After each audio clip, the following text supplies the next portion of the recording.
तो चलिए इस वीडियो में हम लोग देखेंगे effect of armature reaction on synchronous machine. ठीक है, सिंक्रोनस मशीन पे आर्मेचर रिएक्शन का क्या इफ़ेक्ट होता है और किस किस वजह से मतलब किस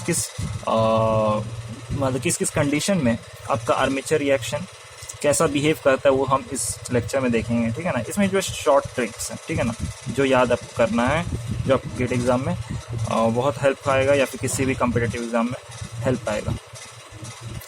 तो चलिए देखते हैं। तो सबसे पहले तो आपको ये टेबल याद रखना है, ये टेबल ही आपका मेन है। अगर ये टेबल आपको याद है तो आप बिना फेजर डायग्राम बनाए आप पूरा इसका रिज़ल्ट आप याद कर सकते हैं। ठीक है, तो चलिए आते हैं। तो सबसे पहले तो मैं इधर पे टेबल बनाऊंगा। यहाँ पे मैं लिखता हूँ पावर फैक्टर, उसके बाद मैं ऐसे एक लाइन खींचूँगा, यहाँ पे मैं लिखूँगा for generator that is synchronous generator, और फिर यहाँ पे मैं लिखूँगा फॉर मोटर। सबसे पहले मैं यहाँ पे लैगिंग पावर फैक्टर के लिए लिखता हूँ। लैगिंग पावर फैक्टर के लिए क्या होगा, तो जनरेटर में ये होता है EF cos डेल्टा अगर ग्रेटर देन VT होगा, this is the terminal voltage, EF is the internal voltage, cos delta is the load angle, delta is the load angle. ठीक है ना, it is angle between EF and VT। ठीक है ना, delta जो है, ये डेल्टा जो होता है it is the angle between EF and VT होता है। अच्छा, तो इस कंडीशन में जो मेरा जनरेटर जो है ना वो कैसा बिहेव करेगा, ये as a over excited machine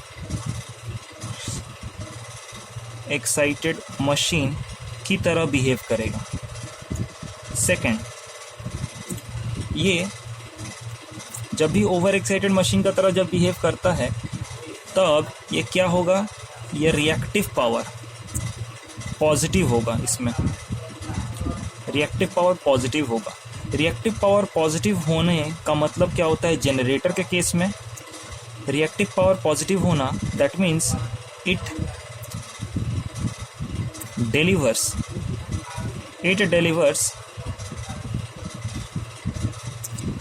reactive power. कैसा reactive power, lagging reactive power. Okay, उसके बाद अच्छा, जब रिएक्टिव पावर डिलीवर कर रहा है इसका मतलब कैसा बिहेव करेगा, एज अ कैपेसिटर की तरह बिहेव करेगा। कैपेसिटर क्या करता है, रिएक्टिव पावर को डिलीवर करता है, इसलिए वो एक्ट करेगा कैसा, कैपेसिटर की तरह बिहेव करेगा। ठीक है, ये होता है ओवर एक्साइटेड मशीन्स के लिए। ठीक है ना, EF cos डेल्टा जब ज़्यादा होगा तो VT। अच्छा, इसमें हम लोग ऐसे भी बोल सकते हैं, it absorbs leading reactive power. ठीक है, देखो एब्जॉर्ब क्या कर रहा है, reactive power, lagging reactive power, और मतलब ये डिलीवर कर रहा है lagging reactive power, but absorb क्या कर रहा है, लीडिंग रिएक्टिव पावर, मतलब ठीक इसका इन्वर्स। ठीक है ना, आप एक का याद रखो कि लैगिंग। ठीक है ना, लैगिंग आप याद रखो कि वो लैगिंग रिएक्टिव पावर डिलीवर करेगा, तो उसका ऑपोजिट क्या होगा, वो एब्जॉर्ब करेगा लीडिंग रिएक्टिव पावर। उसी तरह मोटर में क्या होता है, EF cos डेल्टा अगर लेस देन VT हो जाएगा तो ये होगा एक अंडर एक्साइटेड मशीन। इसमें जो Q रिएक्टिव पावर जो है इसमें भी पॉजिटिव होगा, बट इसमें क्या होगा, ये एब्जॉर्ब करेगा लैगिंग रिएक्टिव पावर को एब्जॉर्ब करेगा, और लैगिंग रिएक्टिव पावर को एब्जॉर्ब करेगा, या फिर मैं इसको ऐसे भी बोल सकता हूँ, डिलीवर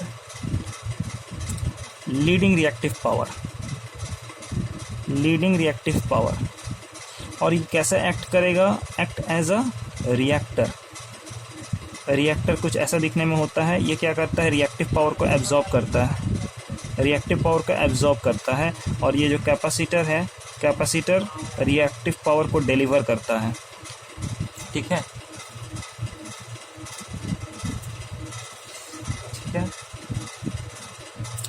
अब नेक्स्ट आते हैं लीडिंग रिएक्टिव पावर। लीडिंग के केस में पावर फैक्टर जब लीडिंग होगा उस केस में क्या होगा, चलिए आते हैं लीडिंग में क्या होता है देखते हैं।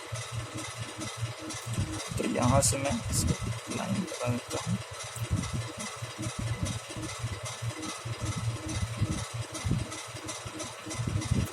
अब देखो, अब मैं बात कर रहा हूँ, पहले मैंने बात किया था लैगिंग के लिए, अब मैं बात करूँगा लीडिंग के लिए। तो इसमें EF cos डेल्टा, पहले के केस में हम लोग क्या लिए थे, और पहले के केस में ग्रेटर देन VT लिए थे। अब हम लोग लेंगे less than VT। Less than VT में क्या होगा, मतलब ये अंडर एक्साइटेड का तरफ बिहेव करेगा, अंडर एक्साइटेड, और Q जो होगा वो क्या होगा, नेगेटिव होगा। Q जो होगा वो नेगेटिव हो जाएगा। अब ये Q का नेगेटिव होना मतलब जनरेटर के केस में क्या करना, ये एब्जॉर्ब करेगा। जनरेटर क्या करता है, हमेशा देता है अपना, हमेशा पावर को देता है, इसलिए उसके लिए पॉजिटिव रिएक्टिव पावर होता है, ठीक है ना। वो जनरेटर देता है, बट ऐसे ही याद रखो कि जनरेटर जो होता है ना वो हमेशा पावर देता है, बट मोटर जो है ना वो मोटर पावर पहले लेता है, ठीक है ना, मोटर को पावर लेता है। तो it absorbs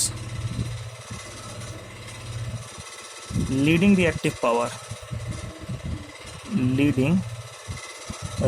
power, या अपोजिट मैं इसका लिख सकता हूँ, it delivers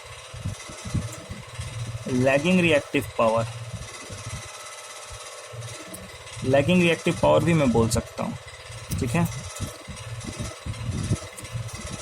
अब नेक्स्ट हम लोग आते हैं यहाँ पे EF cos डेल्टा जो है ग्रेटर देन VT कर देता हूँ।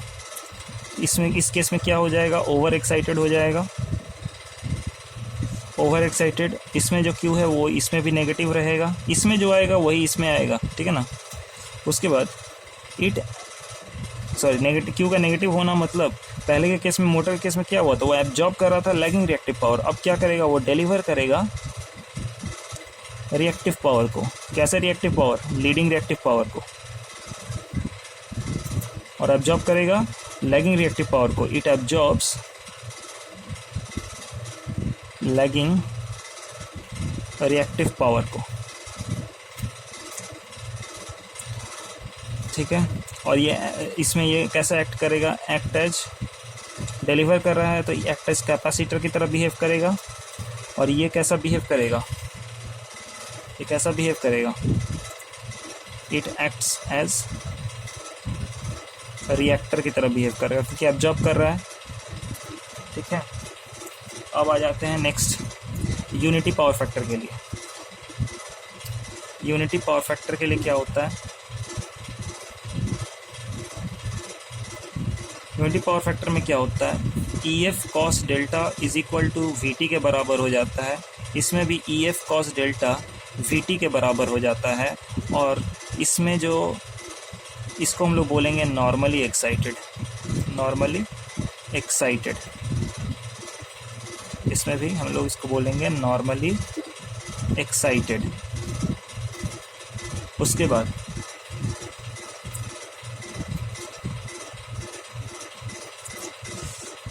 नॉर्मली एक्साइटेड, और रिएक्टिव पावर ये एब्जॉर्ब करेगा, क्योंकि यूनिटी पावर फैक्टर पे ये ना ही एब्जॉर्ब करेगा ना ही डिलीवर करेगा,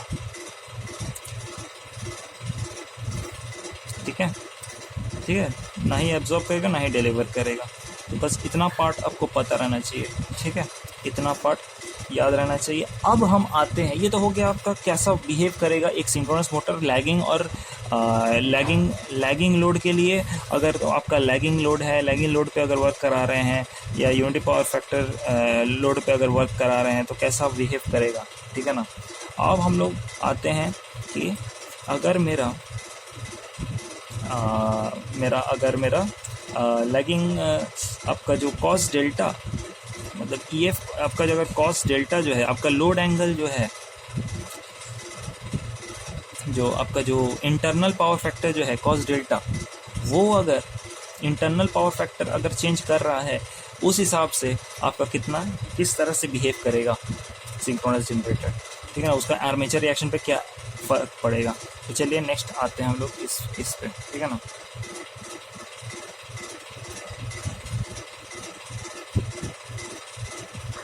तो देखो, तो यहाँ पे भी हम लोग यही बनाएंगे। यहाँ पे हम लोग लिखेंगे पावर फैक्टर,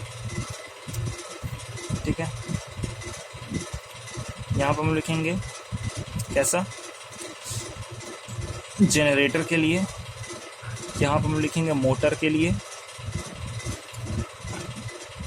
अब देखो यहाँ पे जो होता है ना, सबसे पहले यहाँ पे लिखना पड़ेगा unity power factor for lagging load, ठीक है ना। Unity power factor for lagging, इसको हम लोग बोलते हैं लैगिंग यूनिटी पावर फैक्टर, ठीक है ना। लैगिंग यूनिटी पावर फैक्टर इसको हम लोग बोलते हैं। तो उस केस में जो जनरेटर होता है EF अगर ग्रेटर देन VT हो जाए, EF अगर ग्रेटर देन VT हो जाए, तो मेरा ये मशीन जो हो जाएगा ओवर एक्साइटेड होगा, जो हम लोग को पता है, पहले भी हम लोग देखे थे। पर पहले वाले में क्या था, EF कॉस डेल्टा था, ठीक है। बट यहाँ पे क्या है, EF ग्रेटर देन VT है, ठीक है ना। तो इसलिए जब भी EF ग्रेटर देन होगा वो ओवर एक्साइटेड हो जाएगा। यहाँ पे सेकंड केस में क्या होगा, आपका जो आर्मेचर रिएक्शन जो है वो डीमैग्नेटाइजिंग नेचर का होगा। डीमैग्नेटाइजिंग नेचर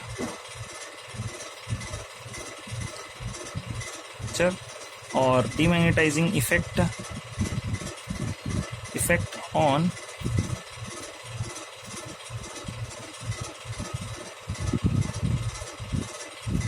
डीमैग्नेटाइजिंग नेचर का होगा, okay, on armature reaction, okay, armature reaction. Second, motor case में क्या होता है, EF अगर लेस देन VT होगा तो कैसा होगा, अंडर एक्साइटेड होगा। कैसा नेचर का होगा, इसमें डीमैग्नेटाइजिंग, तो ठीक इसका ऑपोजिट होगा, जैसे हम लोग पिछले वाले में देखे थे, ठीक इसका ऑपोजिट होता है। तो ये कैसा होगा, मैग्नेटाइजिंग नेचर का होगा, ठीक है। नाउ हम लोग लीडिंग पे आते हैं, ठीक है ना। लीडिंग पे आते हैं, तो लीडिंग पे क्या होगा, लीडिंग में वही, अगर EF लेस देन VT, उस केस के लिए क्या होगा, अंडर एक्साइटेड। और यहाँ पे देखो डीमैग्नेटाइजिंग, तो यहाँ पे मैग्नेटाइजिंग होगा, मैग्नेटाइजिंग नेचर का होगा। और ठीक यहाँ पे EF अगर लेस देन लिए हैं तो यहाँ पे EF, यहाँ पे लेस देन लिए हैं तो यहाँ पे क्या लेना होगा, EF ग्रेटर देन होगा तो ओवर एक्साइटेड OE। और यहाँ पे क्योंकि मैग्नेटाइजिंग नेचर आया है तो इस ठीक इसका अपोजिट वाला लिख दो, डीमैग्नेटाइजिंग नेचर। अब आ जाते हैं यूनिटी पावर फैक्टर पे। यूनिटी पावर फैक्टर पे क्या होगा, ये हम लोग पूरा चीज़ जो कर रहे हैं ना यूनिटी पावर फैक्टर के हिसाब से कर रहे हैं, ठीक है ना। Unity power factor lagging load पे कर रहे हैं, ठीक है ना। Unity power factor lagging load के ये कर रहे हैं। चलो, EF कॉस डेल्टा जो हो गया मेरा, EF कॉस डेल्टा, ये अंडर एक्साइटेड और ये मैग्नेटाइजिंग नेचर का हो गया। अब यूनिटी पावर फैक्टर पे क्या होगा देख लेते हैं। यूनिटी पावर फैक्टर पे क्या होगा, EF is equal to VT हो जाता है, यहाँ पे भी EF is equal to VT हो जाता है। और इसी कंडीशन को हम लोग बोलते हैं नॉर्मली एक्साइटेड। नॉर्मली एक्साइटेड, मैं इसको NE से रिप्रेजेंट करता हूँ, इसको भी NE से रिप्रेजेंट करता हूँ, नॉर्मली एक्साइटेड, ओके। लेकिन अब यहाँ पे देखो, इसमें यूनिटी पावर फैक्टर पे वहाँ पे हम लोग क्या देखे थे, इसके पहले वाले में हम लोग क्या देखे थे कि वहाँ पे कोई भी किसी भी प्रकार का रिएक्टिव पावर सप्लाई नहीं हो रहा था एट यूनिटी पावर फैक्टर पे। तो यहाँ पे भी किसी भी प्रकार का आपका मैग्नेटाइजिंग या डीमैग्नेटाइजिंग नेचर शो नहीं करेगा। इसलिए neither magnetising nor demagnetising effect on armature reaction. यहाँ पे भी same, neither magnetising nor demagnetising, ठीक है। बस इसमें बस इतना ही है। आप ये इसको आप एक बार नोट करके आप इसको 2-3 बार आप रिवाइज करोगे तो आपको खुद ही याद हो जाएगा। ठीक है, ये बहुत इंपॉर्टेंट है, कॉम्पिटिटिव एग्जाम्स के लिए बहुत ज़्यादा इंपॉर्टेंट है, ये पूछा जाता है। ठीक है, ये बहुत इसको आप अच्छे से पढ़िए। ठीक है, तब तक के लिए थैंक यू। आप अब नेक्स्ट लेक्चर में मैं इसी टॉपिक पे और भी बात करूँगा। ठीक है, तब तक के लिए थैंक यू।